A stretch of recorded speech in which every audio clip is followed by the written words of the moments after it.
साधन भजन में श्री भक्तमाल का क्या महत्व है?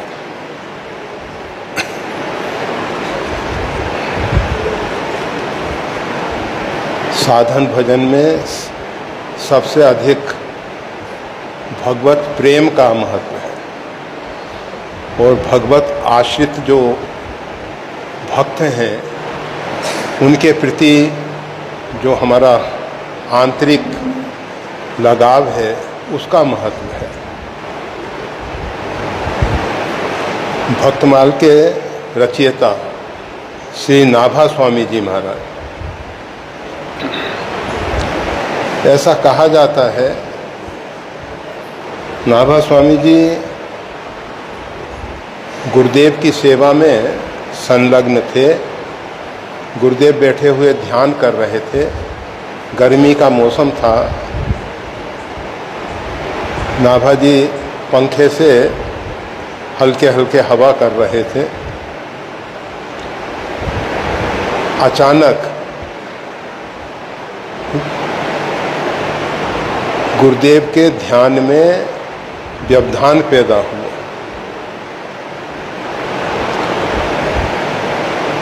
गुरुदेव जो हैं भगवान की मानसिक पूजा कर रहे थे। मानसिक पूजा में हार पहनाना था, पुष्पहार।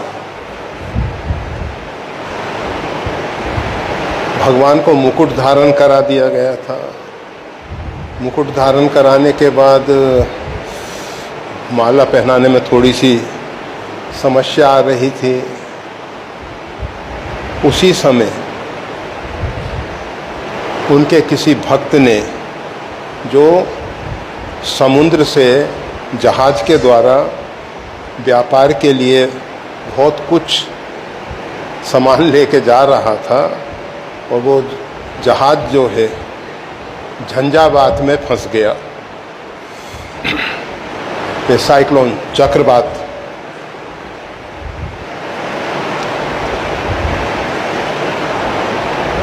नाभा जी ने देखा कि गुरुदेव के ध्यान में व्यवधान पैदा हो रहा है।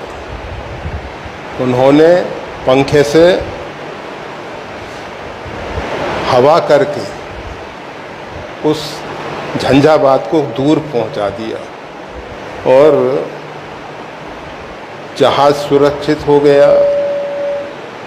गुरुदेव से निवेदन किया कि गुरुदेव, वो भक्त का जहाज सुरक्षित है, आप निश्चिंत होकर ठाकुर जी की सेवा कीजिए।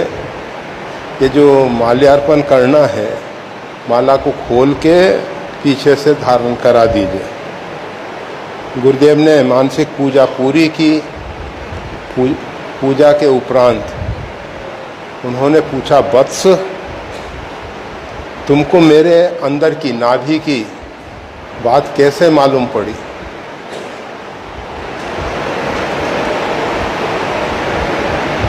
का गुरुदेव, आपके आदेशानुसार ये जो संतों का सिद्ध प्रसाद लिया गया है, संतों की जो चरण धूलि धारण की गई है, संतों का जो चरणामृत, चरणोदक पान किया गया है, उसका परिणाम है, उसका परिणाम। कहा कि वत्स, अब तुम एक और सेवा करो, भक्तों का चरित्र लिखो।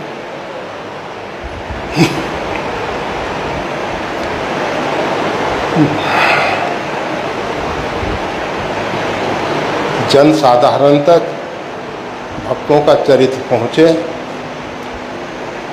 कहा कि गुरुदेव, भगवत और भगवान के चरित्र के विषय में अगर आप आदेश देते तो वो सरल था। प्रथम मुनिन हर कीरत गाई, तेईमक चलत सुगम मोई भाई। भगवान का चरित्र जो है प्राचीन समय से अनेक महापुरुषों ने गान किया है। उसको लिपिबद्ध करके काव्य, महाकाव्य के रूप में दिया है। परंतु संतों का चरित्र लिखना बहुत कठिन लग रहा है। आपका आदेश है, आपकी आज्ञा शिरोधार्य है, परंतु ये कार्य बड़ा दुष्कर है, बड़ा कठिन है। ये कैसे संभव होगा? संतों के भाव को हम नहीं समझ पाते हैं।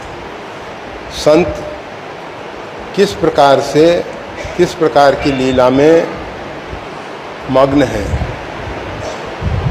भक्तमाल में ही एक वार्ता आई है,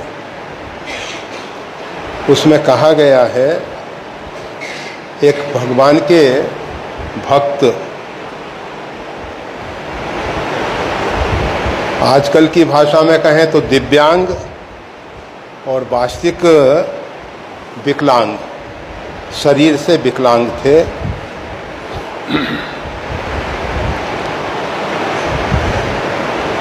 वो एक भंडारे में जा रहे थे और एक संत जो हैं बैठे हुए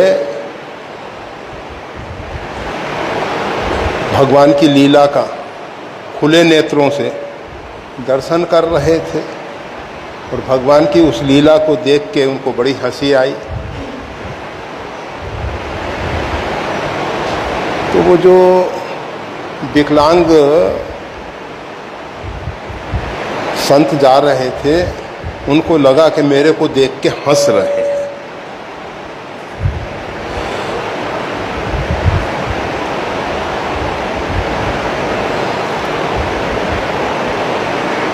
अब ये जो संत भगवान की लीला को नेत्रों से देख रहे थे, इनके ध्यान में विक्षेप पैदा हुआ।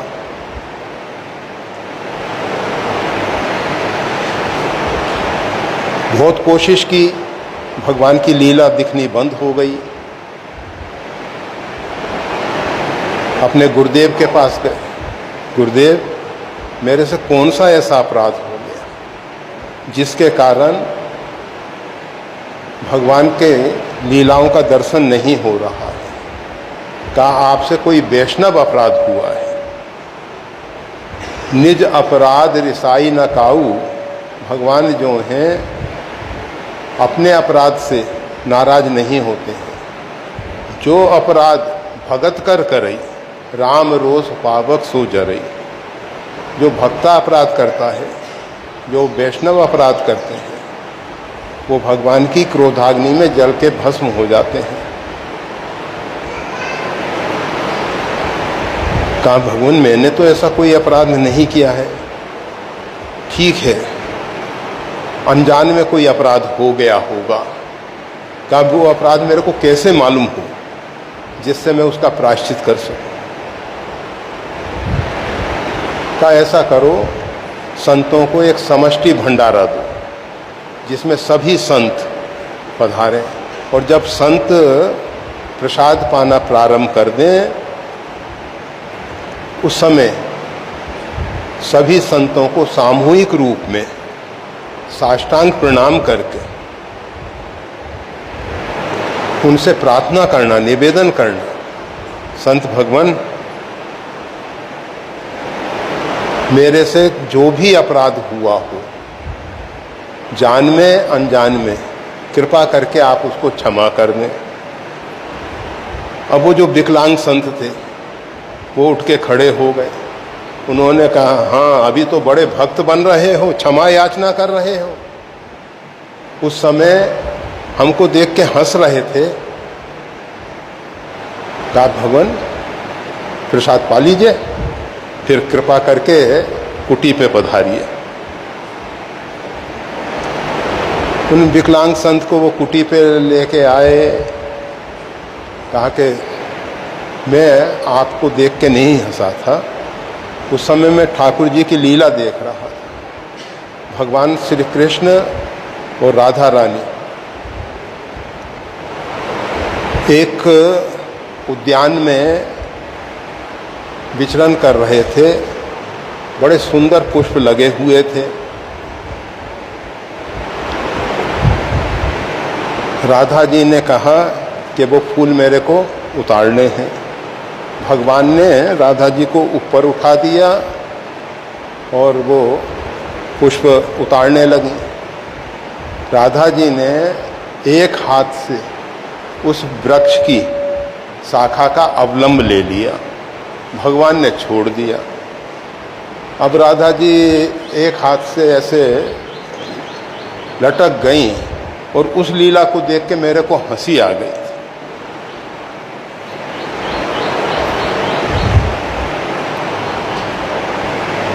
भगवान देखे कि जब व्यक्ति अपना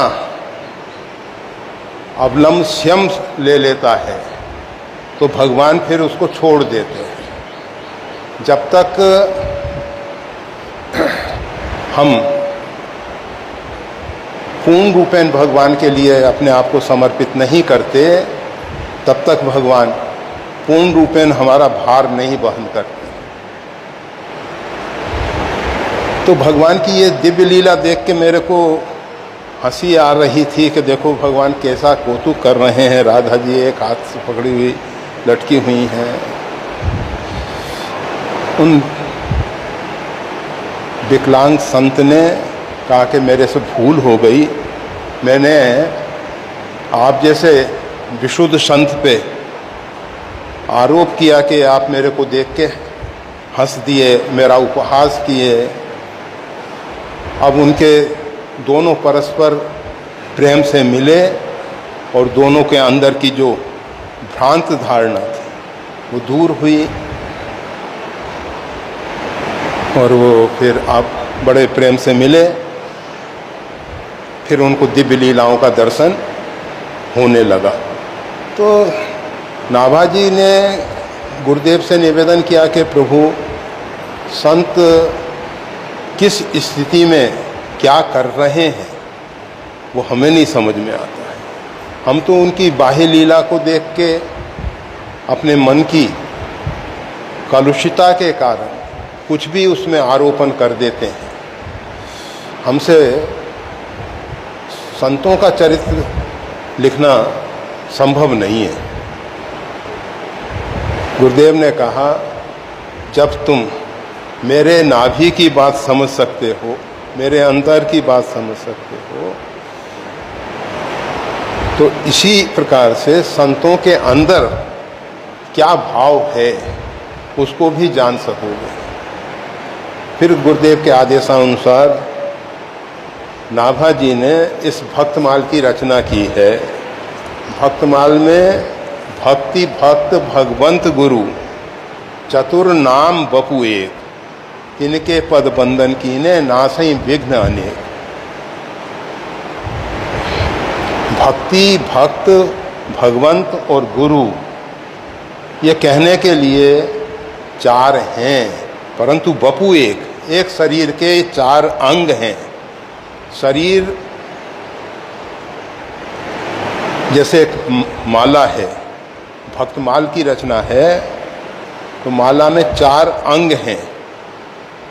मन का, उसमें जो छोटे छोटे दाने हैं मनका हैं, उनके ऊपर एक सुमेरु है और मनकाओं के अंदर एक सूत्र है जिनसे सब एक दूसरे के साथ जुड़े हुए हैं। वही सूत्र सुमेरु के अंदर प्रवेश करके फिर ऊपर एक फूल बनाया जाता है। इसका कॉटन का हो, ऊन का हो, कैसा ही हो, उसमें जाके वो विलीन हो जाता है। तो कहते हैं ये जो मनका हैं ये भक्त हैं, सुमेरु रूप में गुरु हैं, सूत रूप में परमात्मा है और वो जो फूल रूप में भक्ति है। भक्ति भक्त भगवंत गुरु चतुर नाम बपुए, ये चारों से मिलके भक्तमाल की रचना हुई है। ये बड़ा पवित्र ग्रंथ है। इसमें भक्तों का चरित्र कहा गया है। जिस प्रकार से भक्त भगवान का चरित्र सुनते हैं, इसी प्रकार से भगवान जो हैं अपने भक्तों का चरित्र सुनते हैं। श्री अयोध्या धाम में, अवध धाम में भगवान का एक बहुत श्रेष्ठ स्थान है कनक भवन। कनक भवन में सरकार विराजमान है उनका जो ऊपर शयन कक्ष है, आजकल तो मंदिरों में केवल भगवान का विग्रह प्रतिष्ठित होता है, दर्शन होता है, परंतु वो जो कनक भवन बनाया गया वो भगवान का निजी भवन है, मंदिर नहीं है वो भवन है। और भवन में भगवान का दर्शन, भगवान विराजमान होते हैं। रात्रि के समय भगवान जब विश्राम के लिए अपने शयन कक्ष में जाते हैं तो वहाँ भक्तमाल का श्रवण करके फिर उनको नींद आती है। उसके बिना भगवान को नींद नहीं आती है। भक्तों का चरित्र, भगवती आदिशक्ति जगदम्बा उस भक्तमाल में से भक्तों का चरित्र पढ़ के सुनाती हैं और भगवान उसका श्रवण करके फिर सोते हैं। हम सबको अपने जीवन में कुछ नियम ले लेने चाहिए। वैसे हमेशा कहा जाता है उपास्य के गुण उपासक में आते हैं। हमारे उपास्य भगवान सीताराम जी हैं, तो उनका ये जो गुण है भक्तमाल, रात्रि में श्रवण करके सोना। हम रात्रि में ये जो टीवी मूवी बिना प्रकार के ऐसे देखेंगे तो उस प्रकार का चिंतन करते हुए हमारा दिमाग कैसा रहेगा वो कहना कठिन है। अच्छा है कोई भक्तों का चरित्र पढ़ लें, सुन लें, देख लें, जो भी आजकल की व्यवस्थाएं हैं उनके अनुरूप, और फिर उसके बाद नींद लें। तो रात्रि में वो भगवान के चरित्र के साथ, भक्तों के चरित्र के साथ हमारी चित्तवृत्ति जुड़ी रही। भजन साधन में भक्तमाल का क्या महत्व है, प्रश्न ये है। भक्तमाल भक्तों के चरित्र के द्वारा, जैसे भक्तमाल में स्पष्ट कहा गया है, बिना भक्तमाल के भक्ति बहुत दूर है। भगवान ने तो कहा कहो भक्ति पथ कवन प्रयासा, भक्ति में कोई आयास प्रयास की जरूरत नहीं है, परंतु भक्तों का चरित्र जो है बहुत अधिक सहायक होता है, बहुत अधिक सहायक होता है। हम तो कहा करते हैं प्रातःकाल जब हम नियम में बैठें तो सबसे पहले जैसे राम रक्षा कवच, अध्यात्म राम रक्षा, इन सब का पाठ करते हैं, उसके साथ साथ भक्तमाल के किसी एक भक्त का चरित्र का स्वाध्याय कर लें, पठन कर लें,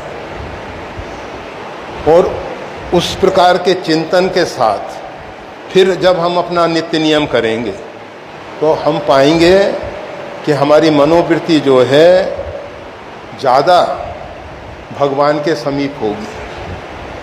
भक्त ही भगवान के समीप ले जाते हैं। तात भक्ति अनुपम सुखमूला, मिलहि जो संत होई अनुकूला। रामचरितमानस में एक सूत्र दिया गया है। ये जो अनुपम भक्ति है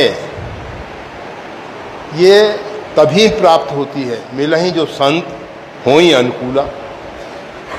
ऐसे संत, ऐसे भगवान के परम भागवत भक्त हमको प्राप्त हो जाएं, हम उनके अनुकूल हो जाएं, वो हमारे अनुकूल हो जाएं। ये हमेशा याद रखना, ये ब्रॉड गेज पे चलने वाला इंजन जो है ब्रॉड गेज की बोगी को खींच के ले जाएगा।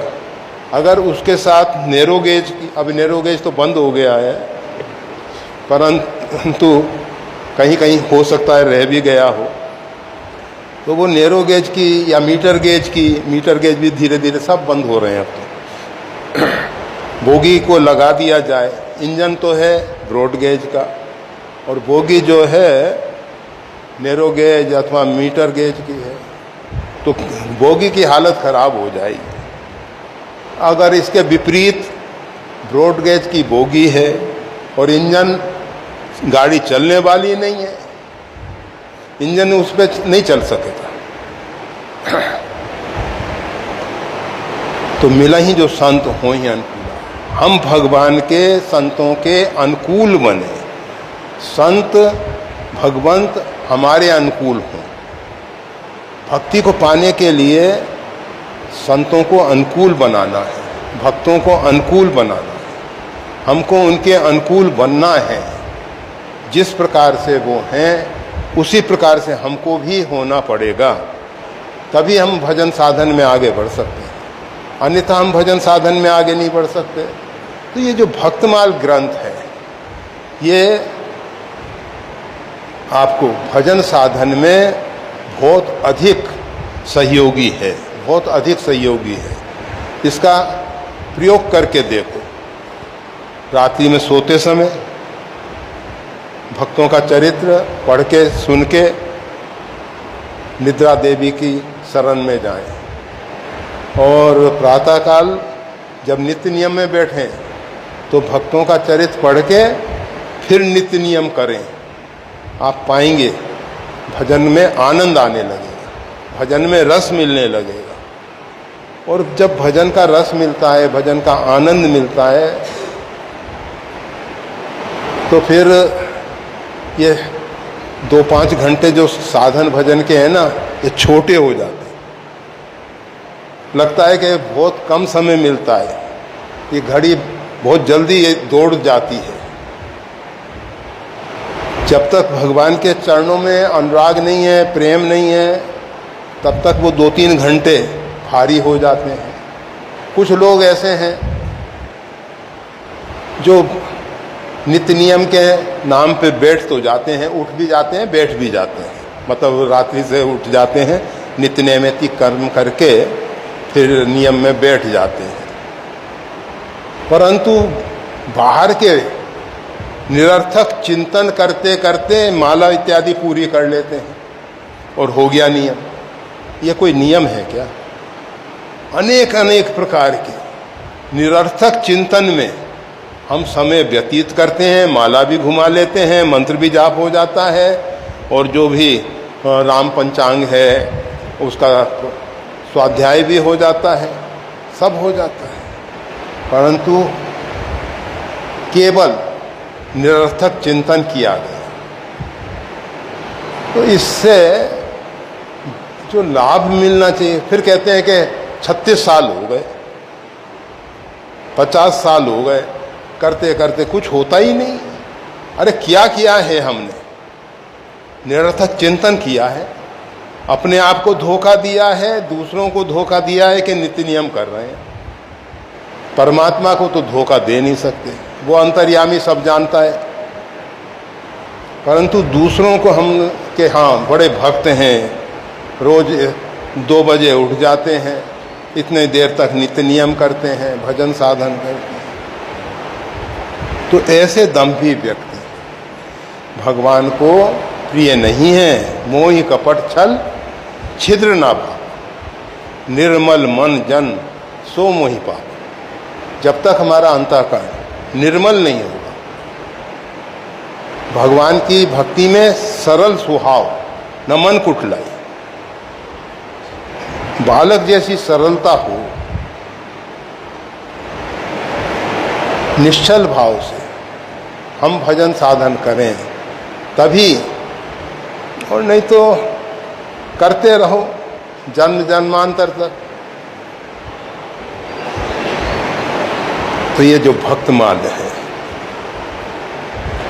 इसको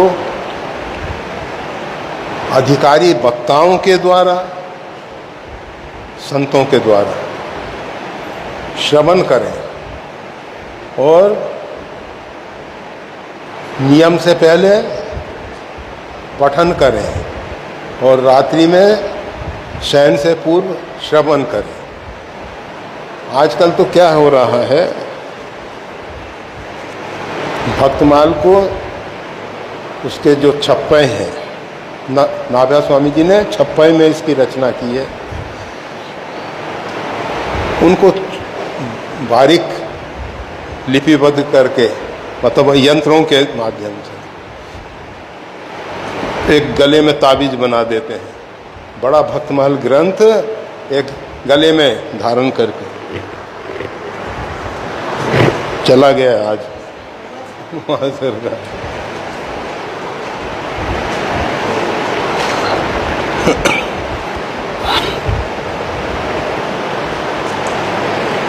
ये तो राम दरबार कोई कल लाया था,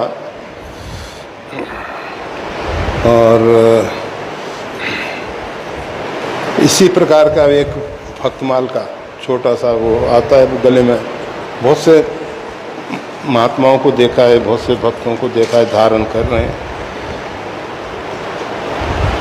हाँ, ये भक्तमाल। तो इस प्रकार से वो कुछ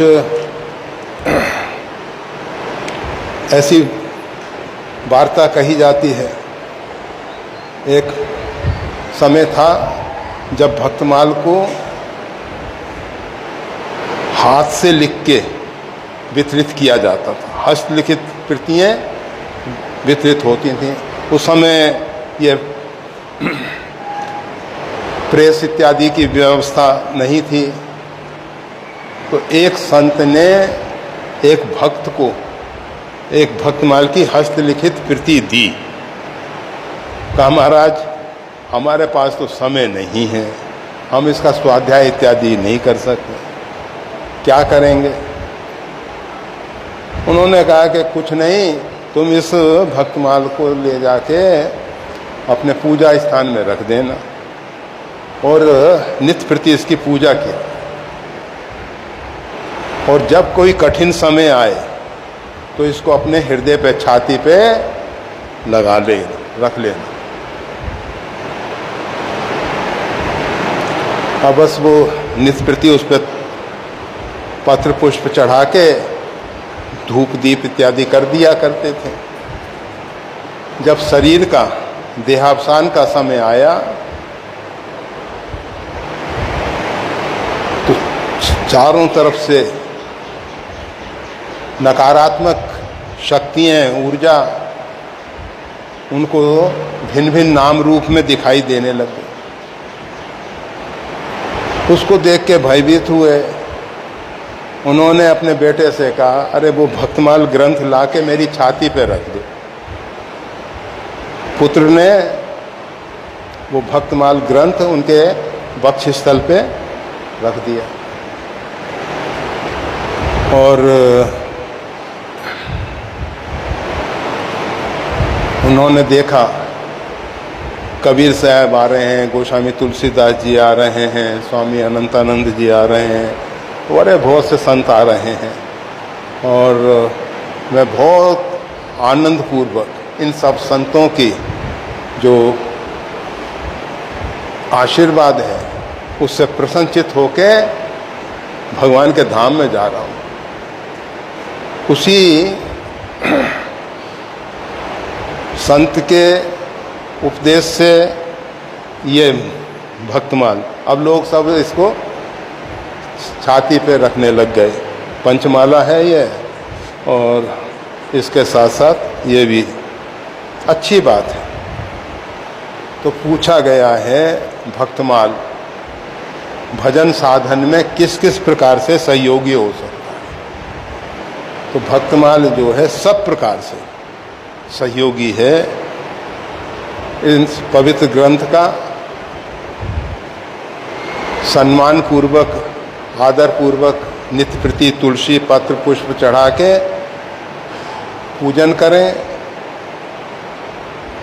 प्रातः, मध्याह्न और रात्रि के समय इसका अपने अपने ढंग से जैसे भी संभव हो वैसे, अगर संभव है तो श्रवण करके, संभव है तो स्वयं पढ़ के, और जितना हो सके अधिक से अधिक भक्तों के चरित्र के साथ हमारा तादात्म्य हो। और जब इस प्रकार से हमारा तादात्म्य होगा तो सुनिश्चित है कि फिर भक्ति दूर नहीं है, फिर भक्ति दूर। जय श्री राम।